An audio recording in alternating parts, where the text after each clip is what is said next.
My dog is going to start barking and I'm sorry. Someone's That's coming. okay. My cat was literally outside this door meowing, and I was like, quiet. Mom's trying to work.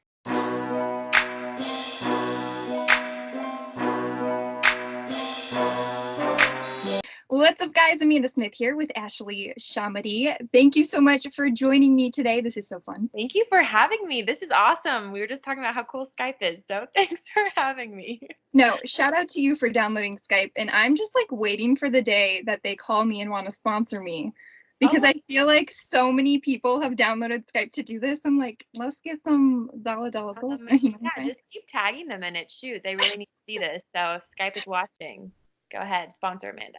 Thank you for your support. You're my new best friend. So I was listening to an interview you had done, and you said that when you were in 7th grade, you're at an Atlanta Hawks game and you turn to your mom and you see the sideline reporter and you're like, that would be the coolest job.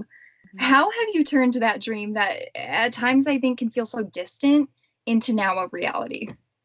Oh my gosh, it's so crazy because for me to actually say that when I was like 11 years old, 10 years old, whatever it was, and then now it's happening, I mean, the chances are so slim. But to be honest, Amanda, I ever since then I've kind of had like this tunnel vision of what I wanted to do. I was like, I want to be a sideline reporter for an NBA team. I mean, I grew up playing basketball. My brothers play basketball.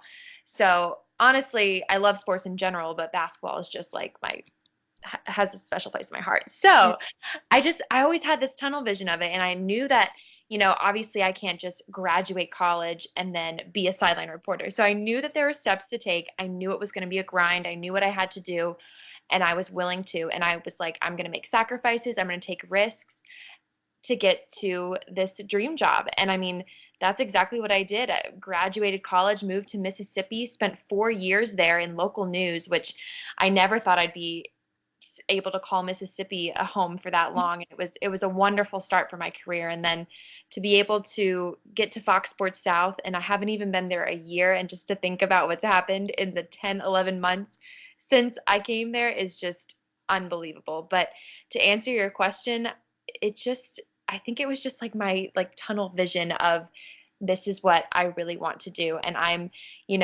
as many times as someone says no or shuts the door or something is going to happen. And I kept going for it. And I feel so appreciative of where I am now because of how I got here and how much work I put in to get here. So it's been amazing.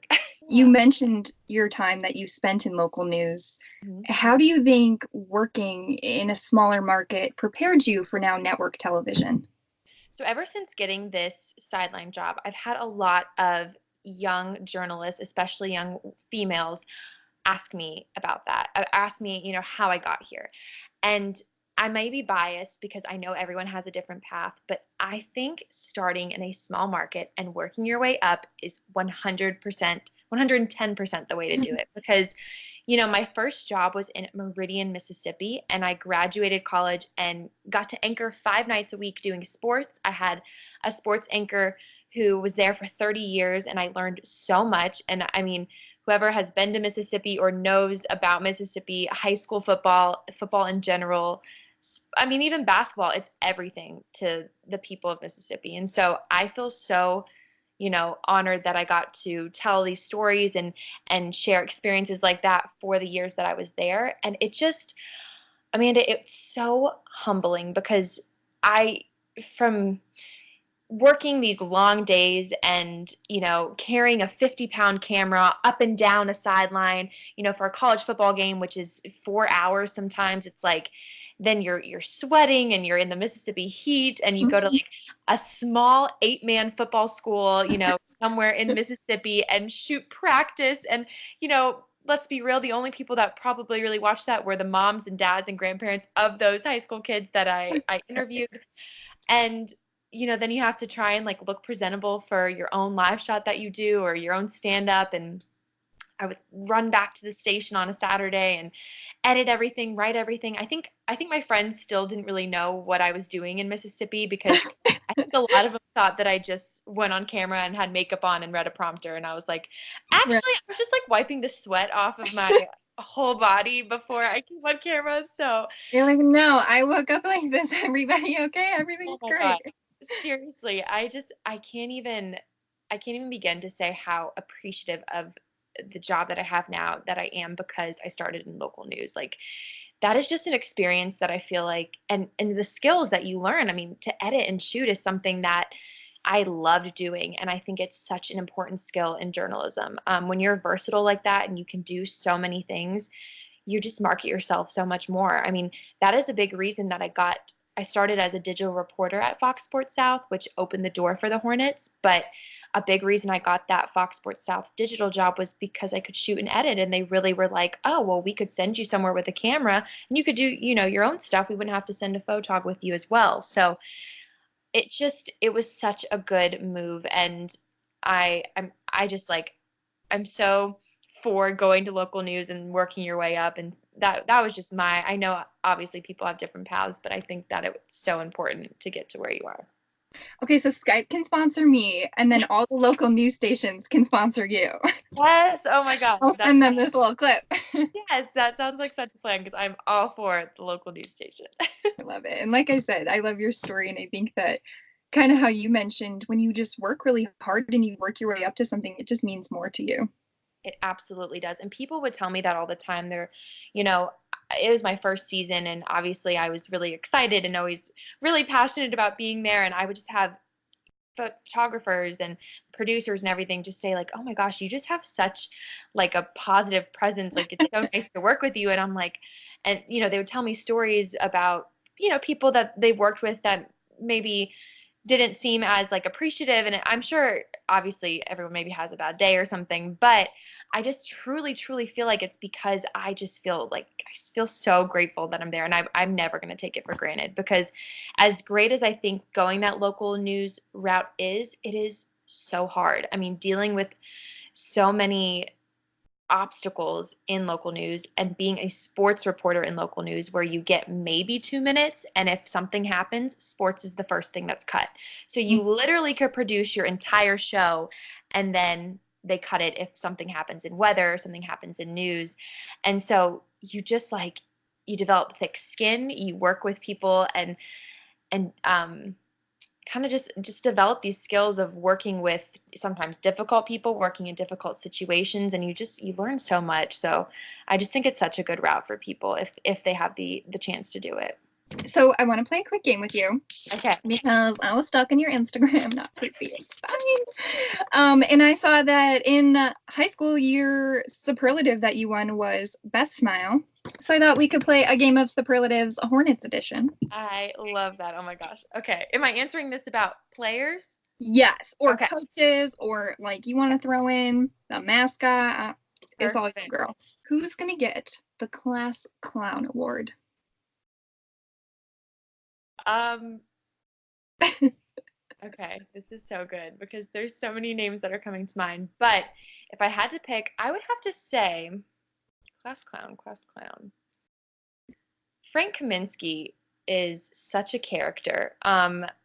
He he's just you never really know what he's gonna say, and he wears this wolf bandana, and you can ask him about it, and always has these shoes that like he had the Office quotes on his shoes, he had Game of Thrones quotes on his shoes, like he is just such a spontaneous person that you never know what you're gonna get with Frank, and I think that makes him hilarious. So I'm gonna give it to Frank. Congratulations, Frank. Happy for you. Life of the party. Devonte Graham. Devonte Graham, the rookie, he always has a smile on his face, always in a good mood, no matter what. And he's awarded life of the party because he's just literally I mean, he walks into every practice, every shoot around, everything, always just like beaming. And so I could, I could give him the life of the party award. Are these supposed to be quick? Should I make them quicker? No, I Oh, love it. You know, we're very casual here on the Amanda okay, Smith cool. Show. That I'm the producer here, so I make the rules. Okay. Most dynamic duo. Oh, man, that's a good one too. Okay, dynamic duo. I'm gonna have to say Miles Bridges, Devonte Graham, the two rookies. They obviously bonded over being rookies, but then just their chemistry on the court was really well. And I can only see that growing with this off season and then practice and then the next season as well. So I'm gonna have to go with the two rookies. Best dressed. Who's got the drip? Kemba Walker.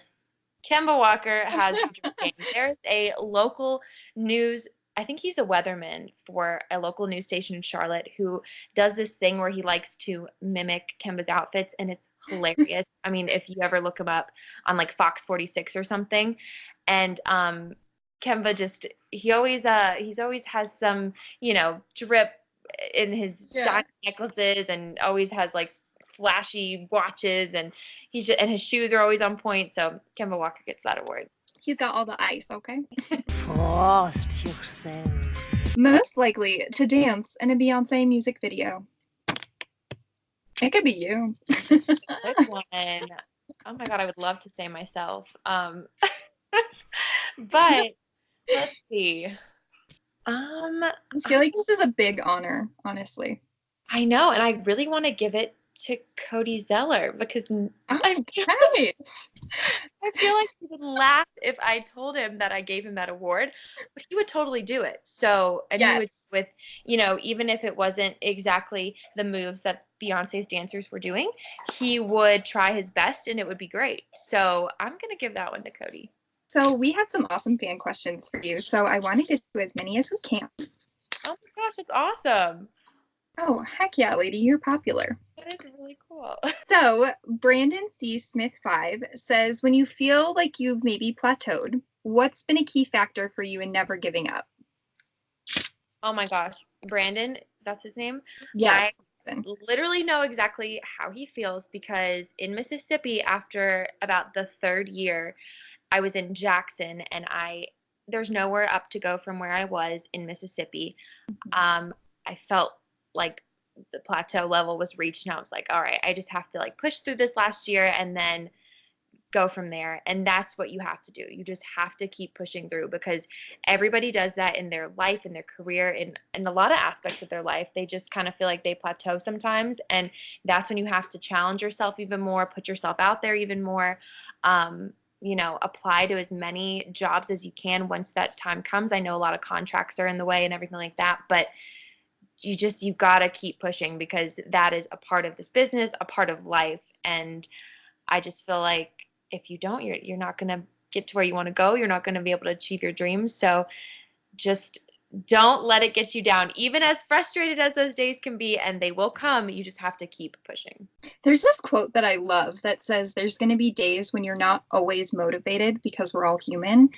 And that's why you have to learn to be disciplined. Yeah. And so I think I love what you said about you just got to push through and keep going. And yeah, that's a perfect quote. I'll send you it. I found it on Pinterest. You know what I'm saying? That's perfect. Brandon 87 says, what is your dream interview? That I've done, I wonder, or that I want to do, I wonder. I guess this one's up for your interpretation.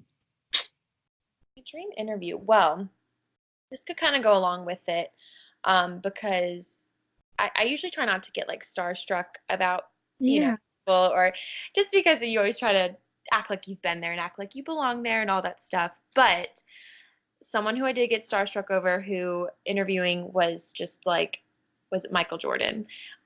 He's the Hornets owner. Yeah, which makes sense. I mean, I'm sure everyone would a little bit. He is like one of the reasons I played basketball. He's why I followed basketball. He obviously changed the game and is still to this day, just everybody compares to Michael Jordan. Like to be able to compare still and use his name so much in the game still is just, you can just show what kind of impact he made on basketball. So the day I met him and talked to him and sort of interviewed him that day was just, oh my gosh. I tried not to be starstruck, but I'm like Space Jam. Like that's all I kept thinking about was he was in Space Jam. And there he is right in front of me. And that was definitely a dream interview for sure. He knows Bugs Bunny. Okay. Oh my gosh. And he was like, he came to practice and like to shoot around. And I was just like, Michael Jordan is right here. It was incredible. So it's so funny that you say that because I feel like so oftentimes too, I'm like, play it cool. Don't fangirl too hard. That Especially was with me like all year. different broadcasters that I've watched my whole life, and then they're in front of me and I'm word vomit. I'm like, I think you're amazing. My last game of the season, I met Doris Burke in the bathroom, and I was like, I love you. I love you. Right. Just love I met her this season as well, and I don't even remember our conversation because I you. blacked out because I was like, So good. I've watched you forever and you're amazing. Exactly. When they're the same on in person as they are on screen, it just makes it so much better. And she is one of them for sure. Oh no. I think you froze a little. Can you hear me? It's okay. Okay. All right, we're back. So, next question. Yeah. Mick Haley says Miles Bridges has to be one of the goofiest guys on the team. Right? Hashtag go green. Yes, you are absolutely right. He is shy though, I'm not gonna lie to you. Well, maybe not to his friends and stuff, but Yes. to media he is a little bit shy. Little But camera. yeah, if you see some behind the scenes stuff, you like see like inklings of what he's probably like in front of all his friends and everything, and it's like, yeah, definitely a goofball. So he's right. JM Best 94 says, "What's a goal you have for yourself this year?" Oh my gosh. Okay. A goal for myself. So last year I didn't start the season sidelining. I kind of got thrown in the fire a little bit in December when the previous girl left after being there for like a decade. So it was kind of like spur of the moment. I had to just sort of jump in it and learn as I went. And so I think for this coming year, it's just going to be to perfect my craft. And by that, I just mean because the pregame show, postgame show, all of it is just ad lib, and I'm definitely one to take notes and kind of not script what I'm going to say, but at least know a little bit what I'm going to say. And so moving forward this year, I just want to make sure I'm more conversational and just really work on my sideline reporting hits, my pregame show hits, like just all of it, and just really perfect my craft in the sense of um, kind of just becoming more professional at it and figuring out because of course the first couple weeks, first couple games, you just kind of get through the bumps of it, and I didn't really know what I was doing. I kind of was just like thrown into it, like I said. So as the season went on, of course, I feel like I definitely got better and I felt more not as nervous and more natural about it. So come this season, I really want to continue that and really work on like my sideline hits and interview questions. And I'm going to try and do a lot of research this summer to prepare for it. What are some of the ways you think that people can practice being more conversational, practice asking good questions? What are some of the tips that you have? Yes. So when I first started the sideline reporting part, I have to do like walk-off interviews and coach interviews.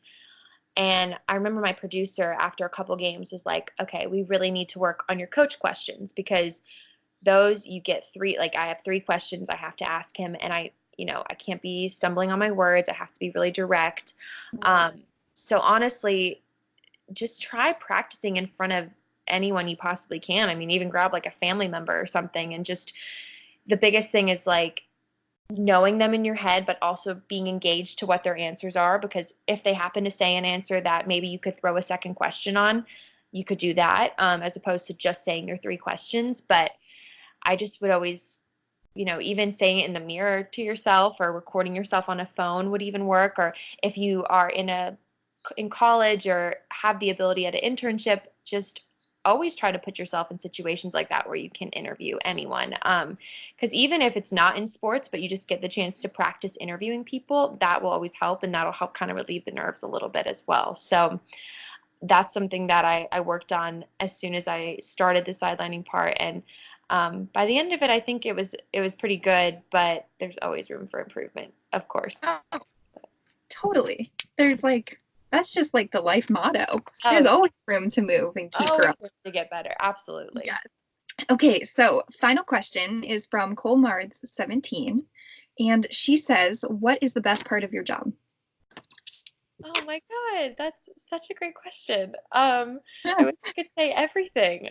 Um, if I could pinpoint something, I would have to say the relationships that you form, just the people that you meet and get to be around. And I feel so blessed. I mean, I don't know exactly how all organizations work, but just from the guys that I work with and their experiences with the Hornets, and you know, they say that the Hornets organization is unlike like anyone they've ever been a part of, because everyone's just so, I mean, the access that we get to the players and the coaches and stuff, it's not always like that. And so for them to be so open to us, the media, and so just nice, honestly, I love that about the organization that I work for. And, working with Del Curry, he's the analyst, and, Eric Collins, our play-by-play guy, just these relationships that I've gotten to form, and I only know that they're going to grow and continue to grow, has been incredible. Like, traveling, I mean, when I first started doing the sideline part,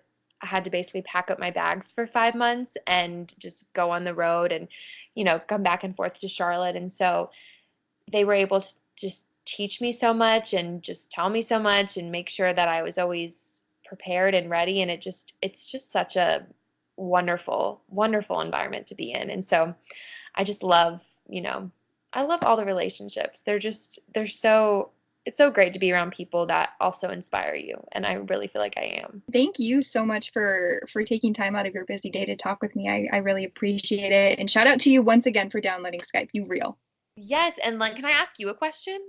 Oh, okay. Yes. Yeah. Well, change up. I want to ask you, how did you start the Amanda Show? Because it's incredible. Okay. Well, thank you first off, because now you're making me so happy. Oh my God. But goodness, so back before I had the position working as an assistant with the Jazz that I do and as an analyst at the University of Utah, I was working pretty much freelance just all over the country trying to get repetition and take little jobs after I graduated from college. And I was trying to figure out a way to get more consistent practice interviewing people. And I think it's so important to, seriously, for me to like celebrate others and their success. And so I kind of just have to give a shout out to my mentor, Kristen Ledlow, helped me come up with this concept. She's amazing. And helped me come up with this concept to start this web series celebrating women in the sports media industry. And it's honestly turned into something I could have never even anticipated. And I'm so grateful to everyone who says yes to coming on and to the people who watch. And it just makes me so happy. It's one of my favorite parts of my week. So. Oh my gosh. Well, you're killing you. it. You are killing it. So way to go. I love celebrating, like you said, people's successes. So that is awesome. Yes, I hope that one day we get to meet in person. We can take like a little picture or something. Yes, next season when you come to Utah, we'll grab lunch or something. Okay, yeah, totally. I will be available. I don't even care what I have in the future on my schedule. Actually, it's number one. That is awesome. You're so sweet. Thank you so much. Okay, guys, for Ashley ShahAhmadi, I'm Amanda Smith. We'll see you next time.